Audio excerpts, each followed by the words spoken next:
नमस्कार, आप देख रहे हैं SRTV न्यूज नेटवर्क और मैं हूं मनीषा श्रीवास आपके साथ। इस वक्त की मुख्य खबरें, खास मुलाकात विशेष मेहमान से। ऐसी स्थिति बनी है कि लोगों को नेचुरल हाउस की डिमांड बढ़ रही है, तो आप ये बताइए कई तरह के प्रोजेक्ट्स आपकी सिटी में चल रहे हैं, तो किस तरह के प्रोजेक्ट शुरू है और क्या लोगों की डिमांड्स कैटर हो रही है, उस बारे में आप बताइए। सर, मेरे प्रोजेक्ट जो भी है वो अपनी फील्ड, जैसे मेरी फील्ड है सिविल इंजीनियरिंग की, तो बिल्डिंग कंस्ट्रक्शन के जितने भी काम रहते हैं वो मेरी फील्ड से रिलेटेड है। और मैं इस फील्ड में जब भी काम करती हूँ तो उस काम के लिए जो लोग मुझे मिलते हैं वो लोगों का जो डिस्क्रिप्शन रहता है, जैसे कि हाउस बनाने का, छोटा सा घर बनाना है, किसी का बंगलो बनाने का है, किसी की स्कीम बनाने की है, ये सभी प्रोजेक्ट मेरे पास में अभी फिलहाल में अवेलेबल है और मैं उस पर काम भी कर रही हूँ।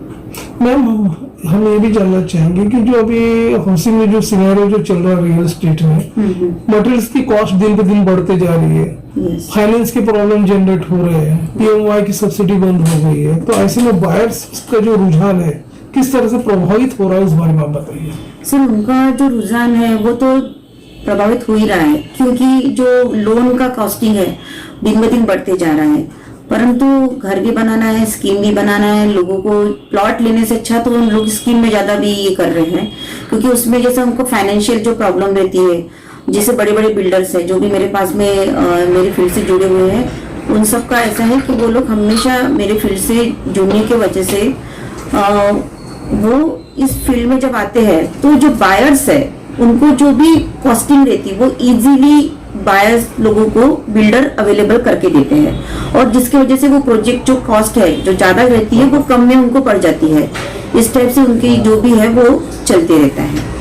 जब हम अफोर्डेबल सेगमेंट की जब बात करते हैं तो आप ये बताइए कि किस तरह से कॉस्ट इफेक्टिव 2 BHK 3 BHK जो फ्लैट्स यूनिट है वो अवेलेबल होते हैं, उस बारे में आप बताइए। देखिए सर, पहले तो बहुत कम में हो जाता था जब वो अपना ये था क्या बोलते कोरोना के पहले। अब ऐसा हो गया कि कोरोना के बाद से जब भी स्थिति देखी जाए तो हमारा जो भी फील्ड वर्क है वो नहीं ज्यादा तो 40% से बढ़ गया है। जैसे कि मटेरियल कॉस्टिंग हो गया, स्टील हो गया, रेती गिट्टी सीमेंट सभी बढ़ गया है, और साथ में उनकी वजह से क्या हुआ कि हमारे फील्ड से जो भी लोग ये परचेस करते हैं फ्लैट्स वगैरह, तो जो कॉस्टिंग उनको पहले 24-25 लाख के आसपास पड़ती थी, अब वो 40-45 के आसपास पड़ती है।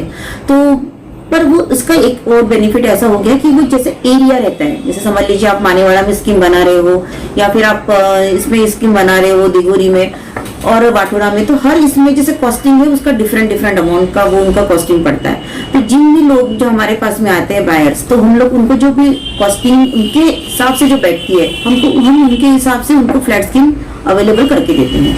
न सिर्फ शहर बल्कि विदर्भ में भी देखा गया है कि जो एसोसिएट्स है, काफी चर्चित नाम है, कई तरह के आप लोगों ने स्कीम बनाए, कई जो पुअर क्लास के जो सेक्शंस है उनको भी आप लोगों ने मिनिमम रेट्स में वो फ्लैट्स उपलब्ध कराए हैं। तो अब आप ये बताइए कि आपके एसआर एसोसिएट्स की कहाँ स्कीम चल रही है, कि किस तरह का स्टेटस उस बारे में बताइए। सर, मेरी जो स्कीम है मानेवाड़ा में 2 सेट चल रही है स्कीम की।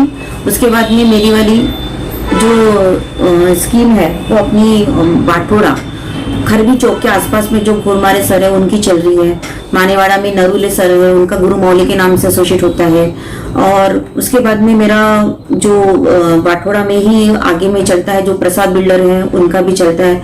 ऐसे मेरे पास 3 से 4 बिल्डर्स हैं जिन लोगों का स्कीम चल रहा है हाल ही में।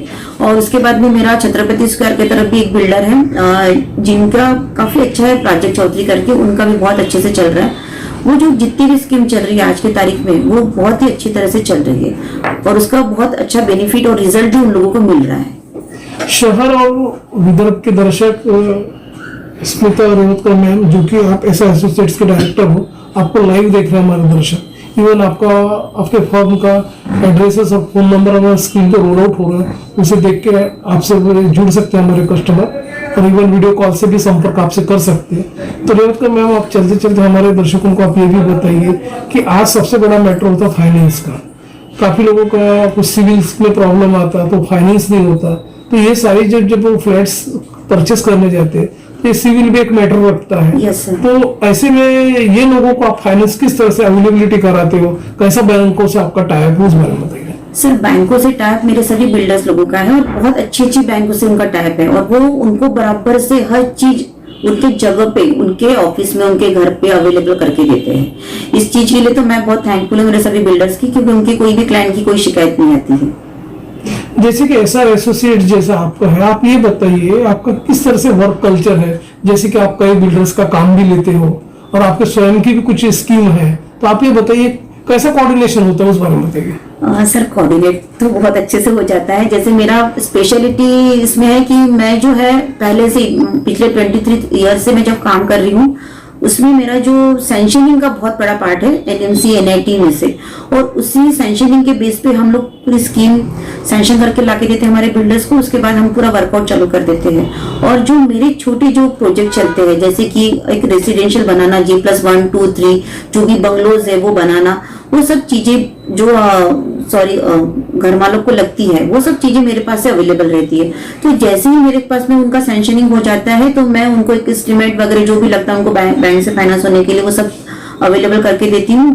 और उसके बाद उनकी जो प्रोजेक्ट है वो मुझे मिल जाते हैं और मुझे मिलने के बाद में फिर मेरे काम चालू हो जाते हैं। जैसे कि हम सब जानते हैं कि अपना जो नागपुर जो शहर है तो ग्लोबल मैप में आ गया है। यहाँ पे काफी रिवोल्यूशन हो गया है रियल एस्टेट में। इवन देखा गया कि अपने मिहान क्षेत्र में भी काफी क्रांति आई है, काफी प्रोग्रेस हो गया है। तो आप ये बताइए कि जो मिहान क्षेत्र में जो स्कीम जो चल रही है, वहाँ पे भी एक अफोर्डेबल हाउसिंग अवेलेबल है कि लोगों के लिए? बिल्कुल होनी चाहिए और रहेंगी सर, क्योंकि जैसे जहां तक मेरा ख्याल है कि मेरे पास में वहां के 3 लोगों के ऐसे घर है बनाने के लिए जिनको मिहान की एनओसी लगती है। मिहान में बोले तो अपना एयरपोर्ट एनओसी, तो उन लोगों के भी काम चल रहे हैं मेरे पास में। अभी उनका मैंने सैंक्शनिंग तो डाला है, जैसे ही वो आते हैं तो वो मेरे प्रोजेक्ट चालू हो जाएंगे।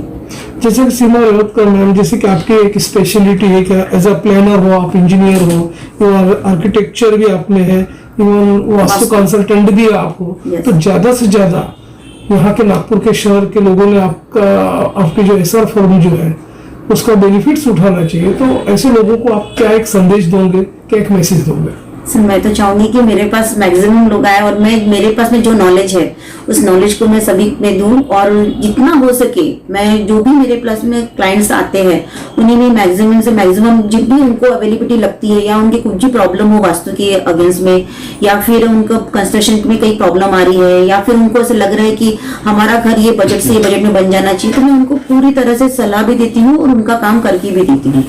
मैं लोगों से यही कहूंगी कि आपको अगर कुछ भी बेनिफिट चाहिए तो आप मुझसे कंसल्ट कर सकते हैं। जैसे कि दर्शक आप देख रहे थे स्मिता रेवतकर मैम को, जो केसा एस्टेट्स के डायरेक्टर है, इन्होंने हमें बखूबी बताया कि किस तरह के इनके प्रोजेक्ट्स है, किस तरह से इन्वेस्टमेंट होना चाहिए, क्या फाइनेंस की प्लानिंग होनी चाहिए, और जो भी आप लोगों को भी दिक्कत है, परेशानी है, तो मैम से आप डायरेक्ट अप्रोच कर सकते हैं। मैम का नंबर भी स्क्रीन पे रोल आउट हो रहा है। ठीक है मैम, थैंक यू, धन्यवाद। Thank you so much.